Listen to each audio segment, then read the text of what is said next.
Welcome to American Backsliders in the Philippines.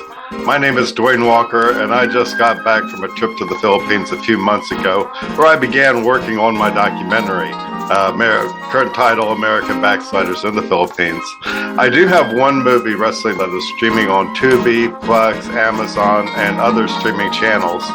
And that movie was made back in 2002, and it was done during one trip to New York City. And of course, now that it's streaming, it's developing its own audience. So I thought I might be able to do the same thing with this documentary about the Philippines. And I thought I might be able to shoot the whole thing in one visit. Well, I certainly have a lot to learn, that's for sure. For one thing, many people don't just live on different parts of the island, but also live on different islands, which means that most of the interviews would either have to be on Zoom or possible one-on-one. But if the majority of the interviews are on Zoom, well, then it might as well be a series then. But there's a number of interesting things that happened on my trip to the Philippines. For one thing, the very first Black Miss Philippines was selected to represent the country in the Miss Universe competition in Mexico City of this year. I've always faced challenges in my life. I was told that beauty has a standard, actually. But for me, I have listened to always believe in my mother, to always believe in yourself, uphold the values that you have in yourself. Because of these, I am already influencing a lot of women who are facing me right now as a transformational woman. I have here 52 other delegates with me who have helped me to become the woman I am. Let us look at the top 3 implications from the victory of Chelsea Manalo, Miss Philippines, who will compete in Miss Universe 2024. Implication number 1. Will this create a revival of body positivity amongst young women? This is an important point because I remember during my first trip, we were walking through the SM Mall, and I was struck by how many advertisements I was seeing that appeared to have white people, white Americans, Europeans, Australians, but predominantly white representation, while the Filipinos were the ones shopping in the mall and really didn't have any images in the mall at the time. Well, there's been some changes over the years, of course, and but the Philippines has still been described as a Eurocentric country, and of course, one of their makeup lines involves a whitening cream designed to make your skin whiter, and in fact, I believe that is not allowed in the United States.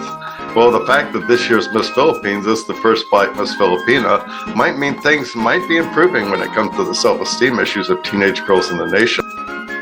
Implication number 2.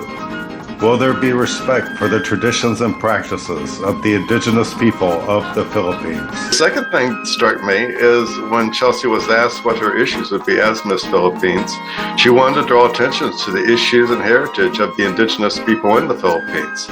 And that is pretty much the center of my interest when I started visiting the Philippines. It all started when I began reading the myths of the Philippines and realized that in some ways they are pretty superior to some of the myths and stories we have been treated to in the Western world. Every culture has their stories of the first humans to walk the earth. In my opinion, the best myths, and certainly the most superior, comes from the Philippines.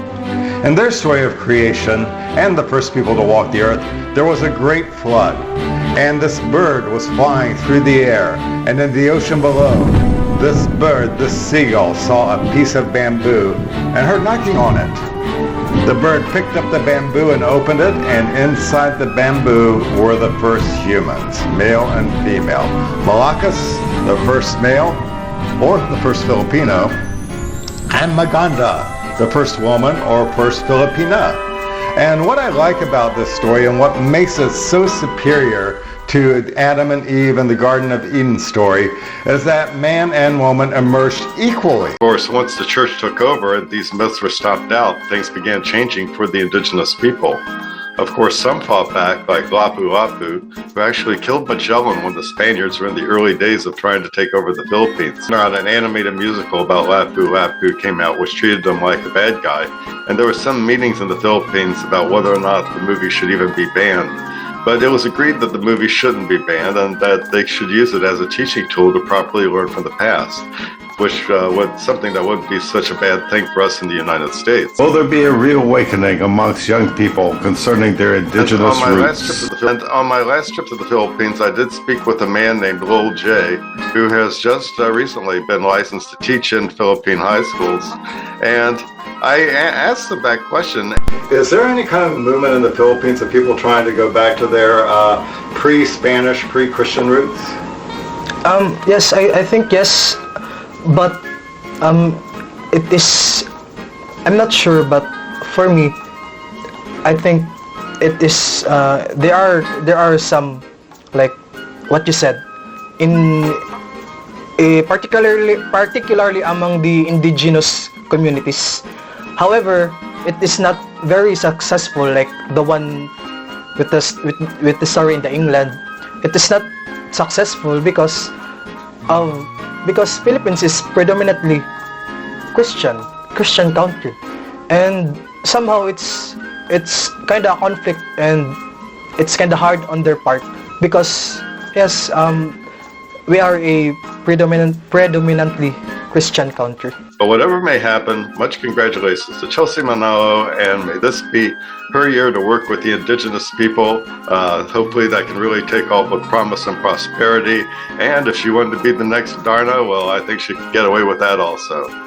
So thank you for watching American Backsliders in the Philippines. And if you'd like to support my efforts to get this documentary about life in the Philippines off the ground, feel free to contribute through PayPal, as well as for subscribing and liking many of the videos and interviews that will go into making this series. Thank you for watching.